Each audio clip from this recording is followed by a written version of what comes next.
Суроо. Эмне себептен Кыргызстандагы дамлалардын арасында ача пикирлер бар?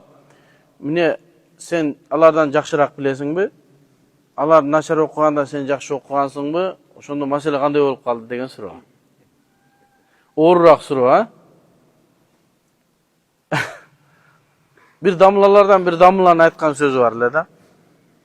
2001-2002 жылдары. Дамла, сиз эмнеге телевизорго чыкпайсыз? Башка дамла телевизорго чыгып сүйлөп атат го десе, биз телевизорго чыгып сүйлөгөндү дурус эмес дебейбиз, бирок өзү чыкпайбыз деген. Түшүнүңүз да. Анан эми маселе мен көп окудум, башка бирөө азыраак окуду деп бирөөлөрдүн кадырын түшүрүү менин жолум эмес. Болгон илим деген чоң нерсе. Кимибиз, ал ким болсун. Ханафи мазхабтагы эрежелердин негизинде сүйлөгөн болсок, 98% биздин ой пикирибиз бирдей чыгат, чыгышы керек. Туура 100% чыкпайт. Себеби биздин шар'ий өкүмдөр же болбосо фик илими бул гуманитардык илимдерге кирет. Так илимдерге кирбейт. Абалга карап жооп берилет дегендей, заманга карап жооп берилет. Мурда башкачараак болсо, азыр башкачараак болушу мүмкүн. Ал-хукм ятагайяру би tagayyuriz zaman wal makan. Өкүм замандын өзгөрүүсү менен, орундун өзгөрүүсү менен өзгөрүшү мүмкүн. Ал-урфу muhakkamatun. Урп адат кээде бир нерсени эмне жол көргөзүп берет деген эрежелер бар да. Ошого эгерде биз бардыгыбыз жана Пифагордун таблицасын көп айтам да, 2 жерде 2, 4 деген так санды билсек, бул так илимдердеги маселе. Эгер ушул таблицаны бирөө жаттаган болсо, ал Америкада окуган болсо деле, Кытайда окуган болсо деле, Кыргызстанда окуса деле, Ваткенде окуса деле, 2 жерде 2, 4 чыгат да. 2 жерде 2, 5 болбойт. Саясатчылар деле болуп калбаса, так илимде болбойт. Эми биздики дагы 100% бардык алымдардын пикири бир келбесе дагы 98%-ын ар жагына бир келишибиз керек.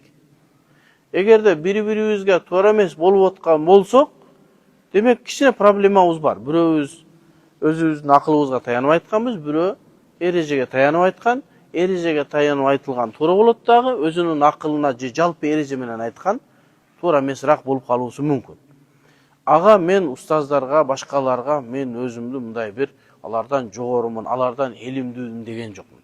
Менин максатым 25 жыл өмүрүмдү Ханафи мазхабын, шариатты, хадисти, тафсирди жайылтамын деп өмүрүмдүн жарымынан көбүн ушул илимге сарптагам. Мен 45-ке чыксам, жарымынан көбүн ушул илимге сарптагам. Эгер мектептегини эсептеген болсок, анда кетти анда. Азыр эле өмүрүм жөн жүргөн болом. Демек мен өзүм окуп келген илимимди Ханафи мазхабтан, Ханафи китептен, бети менен, тому менен айтканга акым бар деп ойлойм. Анан ошол китептеги нерсени башка бирөөлөрдүн маселесине каршы келип калат деп токтото албайм. Айта берем, бири-бирибизди оңдоп, толуктап, бирибизди эмне толуктап кете беребиз. Биз мусулмандар бир денедейбиз. Бирөө ката айтып алса, эртеси кечирим сурап кое берет. Бирөө неме болсо, ал оңдоп кое берет. Мисалы үчүн мен Бакыт деген бир досум бар, Токтогулдун жигити. Отуруп туруңуз азыр 5 мүнөт, а? Токтогулдук жигит бар. Ошол киши айтты, мен деле мурда ушу бир маселелерди айтып жүрдүм эле, кийин сиздин сабагыңызды уккандан кийин, ошо мындай экен деген. Демек, мен да бирөөлөрдүн сабагын көрүп бир туура эмес айткан болсо, мен өзүмдү оңдой берем. Башка бирөөлөр биздики менен деле оңдой берсин.